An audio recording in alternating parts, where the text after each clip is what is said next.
Queridas hermanas y hermanos, antes de leer la homilía que he preparado para el día de hoy, agradezco como siempre la presencia de todos ustedes y también de aquellos que siguen esta transmisión a distancia, de Canadá, Estados Unidos, de México, por supuesto, Centroamérica, Sudamérica y de otras latitudes, particularmente de España, que también hay muchos hermanos nuestros que nos siguen. Y antes de leer la homilía, quiero contarles una experiencia que tuve cuando estaba estudiando mi posgrado en Europa. Ya que estaba viviendo en Roma, podía viajar alguna vez a conocer algo de arte, de historia en este país, y en una ocasión viajé a Milán. En Milán es donde se encuentra la famosa Última Cena que pintó Leonardo da Vinci, en un lugar que se conoce como Santa María de las Gracias o Santa María de las Flores. Ahorita me confundí un poco, pero en este lugar hay italianos que le cuentan a uno parte de la historia y yo creo que algunas leyendas que se refieren a esta gran y famosa pintura. Y una de estas leyendas me llamó la atención y la utilizo porque se refiere un poco al tema que vamos a tocar. Cuentan que Leonardo, cuando decidió pintar la Última Cena, dijo: primero tengo que pintar a nuestro Señor Jesucristo. Y entonces estuvo buscando por toda la ciudad un modelo. ¿Y cómo tenía que ser el modelo? Un muchacho de buena apariencia, de buenos modales, de cierta referencia correcta. Y entonces habló con aquel joven, le dijo: ¿quieres modelar, por favor, para mi, no es un óleo, sino para mi pintura, para un fresco? Y aquel joven estuvo con gusto modelando. Una vez que terminó de pintar al Cristo, Leonardo fue haciendo a cada uno de los apóstoles. Y cuando llegó el momento final, después de algún tiempo, por supuesto, de pintar al Judas Iscariote, pensó en hacer a alguien de lo peor. Y entonces se fue a las tabernas, a los prostíbulos, a los lugares más terribles de Milán, y vio en una taberna a un hombre que estaba de mal aspecto, tomado, con muy mala apariencia, y dijo: este me sirve para el Judas. Le dijo con cierto miedo: ¿te gustaría ganarte unas monedas modelando para mí? Ni una palabra, simplemente.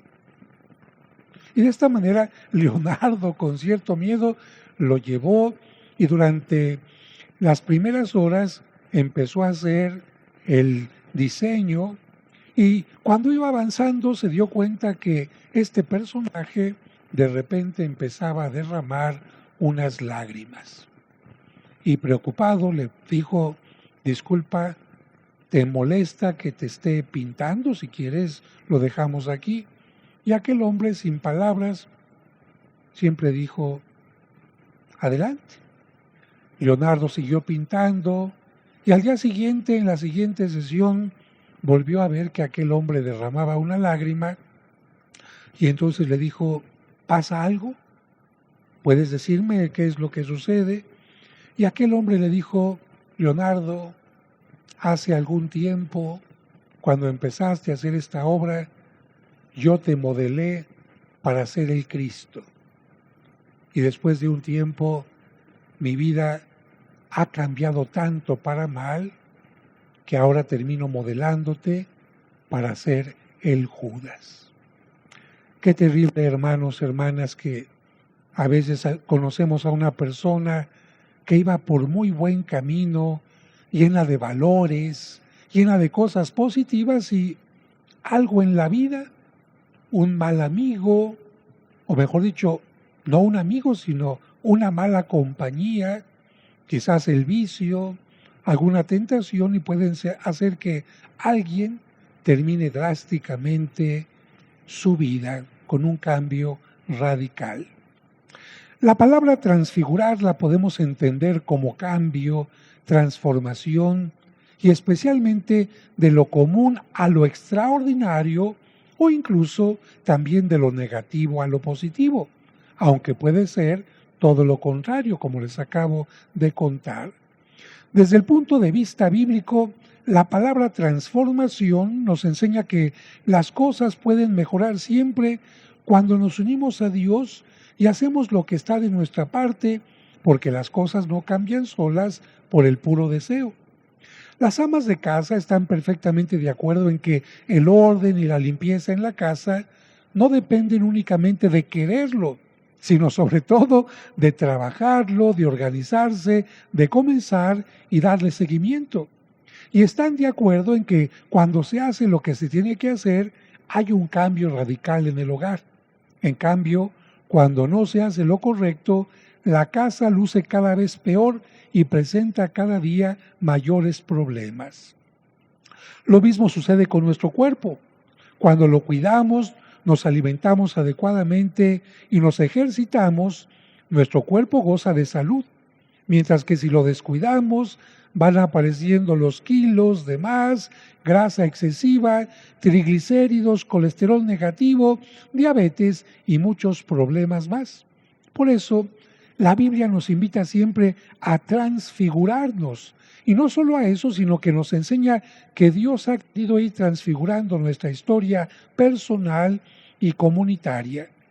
Un ejemplo de esto es el caso de Abraham, al que Dios lo invitó a dejar su tierra y su imposibilidad de tener un hijo con su esposa estéril para llevarlo no solo a una nueva tierra, sino también para convertirlo en padre de todos los creyentes. Otro ejemplo lo encontramos con el pueblo de Israel, que de estar condenado a vivir en esclavitud en Egipto, Dios lo convierte en un pueblo libre y le da una tierra prometida. Otro ejemplo más lo podemos ver en un pastorcito de Belén llamado David, al que Dios transfigura en el rey más amado por los judíos, o también en personas sencillas, campesinos o agricultores, a los que Dios transfigura, convierte en profetas, como es el caso de Isaías. Sí, la Biblia y la historia están llenas de personajes que al unirse con Dios cambiaron radicalmente su vida y Dios los transfiguró. Todos estamos invitados a dejar lo ordinario, lo común, lo intrascendente para trascender. Pero para ello necesitamos hacer una alianza, un pacto con Dios. Y los pactos exigen claridad de conciencia, seguimiento de los valores, compromiso, constancia e incluso sacrificio. No se puede trascender dejándose llevar solo por los sentimientos que nos hacen un día tener ganas de algo y al otro día ya no. Ni tampoco se puede trascender dejándonos llevar simplemente por ocurrencias o llamaradas de petate. Imaginen, por ejemplo, a una persona que se inscribe al gimnasio solo porque sus amigos lo hacen, pero no tiene claridad de por qué es importante ejercitarse. No sigue los valores de disciplina, esfuerzo, puntualidad, sana alimentación, alejamiento de drogas o alcohol. No se compromete con su ejercitador, le falta constancia y no es de sacrificar algo para conseguir la meta.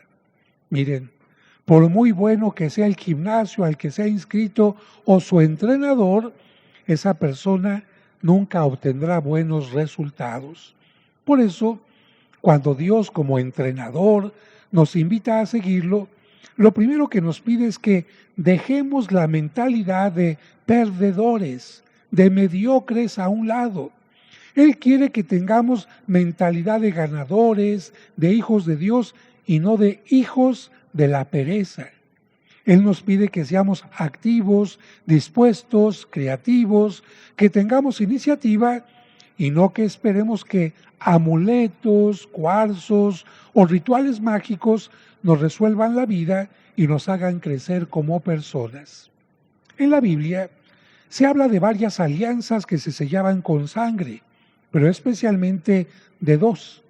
La que Dios hizo con Abraham, de la que escuchamos algunos detalles en la primera lectura, y también de la alianza que hizo con Moisés.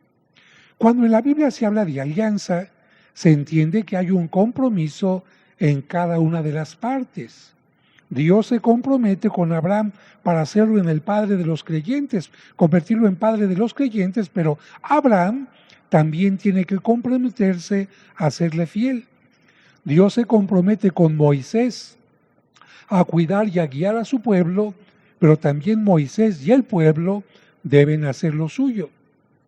Lamentablemente, no todos los hijos de Abraham cumplieron con su parte, ni tampoco los compañeros de Moisés y sus descendientes, a tal grado que las dos alianzas, la de Abraham y la de Moisés, quedaron rotas y sin validez por el incumplimiento, no de parte de Dios, sino de los hombres. Este incumplimiento hará que Dios, que siempre está dispuesto a ayudar a transfigurar a la humanidad, decida hacer una nueva y eterna alianza a través de Cristo. Pero aquí viene una pregunta. ¿Con qué personaje que represente al hombre podrá Dios hacer la alianza? ¿Qué humano podrá representar a toda la humanidad sin que este humano falle? Bueno, la respuesta es sencilla. A través de Cristo se hará esta alianza. ¿Por qué? Porque Él, al ser hombre y al mismo tiempo Dios, por una parte nos representa a todos los humanos ante Dios, y al ser Dios, representa a Dios en medio de nosotros. Nosotros, humanos, pecadores, podemos fallar en esa alianza, pero Cristo, que nos representa ante Dios, nunca fallará. Por eso, Él en la última cena dijo claramente cuando tomó el cáliz: esta es la nueva y eterna alianza. Y esa alianza, como se hacía en el Antiguo Testamento, se sellará con su sangre, pero ya no la de un animal o cordero como víctima, sino que se sellará con la sangre de Cristo en la cruz. Por eso, Cristo dice en aquel momento: tomen y beban todos de él, porque este es el cáliz de la nueva y eterna alianza que será derramada por todos ustedes para el perdón de los pecados. De tal manera que cada vez que celebramos la Santa Misa, esta alianza se renueva y actualiza. Hoy que las lecturas nos hablan de transfiguración, podríamos preguntarnos cómo está actualmente nuestra vida y nuestras relaciones con los demás. ¿Nos hemos transfigurado para bien o para mal, como le pasó a aquel joven que posó para Leonardo? Haciendo una comparación, nos hemos transfigurado de orugas en mariposas que pueden volar, o al revés, de volar caímos a arrastrarnos. O bien seremos como aquel personaje de las películas, el Dr. Hyde, que era bueno, pero al tomar una pócima se convierte en monstruo. ¿Cuáles son simbólicamente esas pócimas que sacan lo peor de nosotros?